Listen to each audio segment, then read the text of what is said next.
भगवान की पूजा बन जाएगी। पर देखो, इस बात को लेकर के हमें अशुद्ध आचरण नहीं करना, गंदी बात पे नहीं उतर जाना कि आप बचा लेना जो भगवान हो। तो नहीं बचाएंगे, हम तुम्हें बता रहे। अब उनको चैलेंज करोगे ना कि सत्संग में सुना है कि आप बचाते हो, बचा लेना भला, तो नहीं बचाएंगे। क्या करेंगे? डबल पिटाई करवाएंगे तुम्हारी, क्योंकि सुन के भी तुम मनमानी कर रहे हो ना, और जब पीटोगे फिर रोगे तो फिर बचा लेंगे। ये लीला बिहारी गुरु हैं, बहुत करुणामय, इनसे उल्टा मत खेलना, नहीं तो अगर ये उल्टा खेलने लगे तो तुम पहचान ही नहीं पाओगे। कह रहे हैं अपने आचरण को जानबूझकर अशुद्ध ना करो, तुम्हारी सारी बुराइयों की जिम्मेवारी हरि ले लेंगे। शब्द पर ध्यान दीजिए, जानबूझकर तुम अपनी बुराइयों का प्रयोग मत करो, तुम्हारे में जो बुराई है वो श्री हरि स्वयं स्वीकार कर लेंगे। वो ठीक है, जैसे आग में मल पड़े या चंदन या लोहा पड़े या लकड़ी, आग सबको अपना रूप दे देती है, ऐसे हर बुराई हरि में जाके परम सद्गुण बन जाती है। हम जितना अपने आप को अच्छा बनाने का प्रयास करेंगे, ये संसारियों के समझ में नहीं आएगा, परमार्थ के पथिकों के लिए बात है, और यही विश्राम हो जाएगा।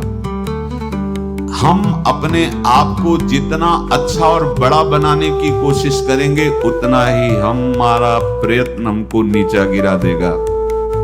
यदि हम अपने को भगवान के आश्रित कर करके उनके नाम का जप और उनकी आज्ञा पे चले तो इतने अच्छे बन जाओगे, बिस्तरे सब जग विमल कीरति साधु संगति ना टरे। इतने महान बन जाओगे कि विश्व आत्मा भगवान जब हृदय से लगा लिए तो जा पर कृपा राम की हुई, ता पर कृपा करे सब कोई। स्वामी का प्रभाव दास में आ जाता है। अरे एक साधारण कीड़ा भृंगी अपना प्रभाव दूसरे कीड़े पर डालकर उसे भृंगी बना देता है, तो भगवान का नाम गुण रूप लीला धाम तुम्हें ये नहीं प्रदान कर देगा। भगवद आश्रय लेते ही जिसके भय और विषाद नाम जप से नष्ट हो गए, नाम जप और सत्संग से, उसके हृदय में ऐश्वर्य भगवान का प्रकट होता है। तो बाह्य और आंतरिक दोनों वो ऐश्वर्यवान होता है। ज्ञान, विद्या, श्री, कीर्ति, शक्ति, सौंदर्य, माधुर्य ये प्रकाशित होने लगता है। बिना किसी बनावट श्रृंगार के उसके चेहरे पर आकर्षण होता है, देखते ही हृदय लुभायमान हो जाता है। ऐसा माधुर्य होता है भक्तों का, क्योंकि माधुर्य सिंधु प्रभु का चिंतन होता है। जो भगवान के आश्रित है उसे भय की तो कोई गुंजाइश ही नहीं है, कोई गुंजाइश नहीं। क्यों? क्योंकि वो भगवान सर्वशक्तिमान उसकी रक्षा में रहते हैं। बहुत छोटा सा प्रसंग है। एक नीलांबर दास नाम के महान भक्त हुए हैं,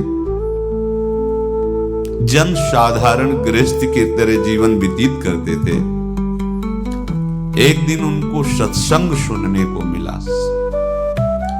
सत्संग में जब जैसे यही सब सार बातें, तो उनको लगा कि अभी तक तो हम अपने को पूर्ण मान रहे थे कि हमारे पास रुपया है, पत्नी है, पुत्र है, घर है, सब मौज मस्ती है, लेकिन ये सब छूट जाएगी मरने के बाद, फिर मेरे पास क्या रहेगा? सत्संग यही अंदर आपके विवेक डालता है। बड़ा पश्चाताप उनके हृदय में हुआ। ये है कृपा, जिसको अपने लौकिक भोगों के बीच में रहकर उनसे जलन पैदा होने लगे, जान लेना भगवान उन पर बहुत कृपालु हो गए हैं।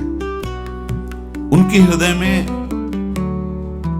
प्रार्थना जागृत हुई, प्रभु कोई साधन भजन नहीं जानता, अभी तक तो गृहस्थी के भोगों में और भोगों के संग्रह में मुझे ऐसा लगता रहा कि मैं पूर्ण हूं,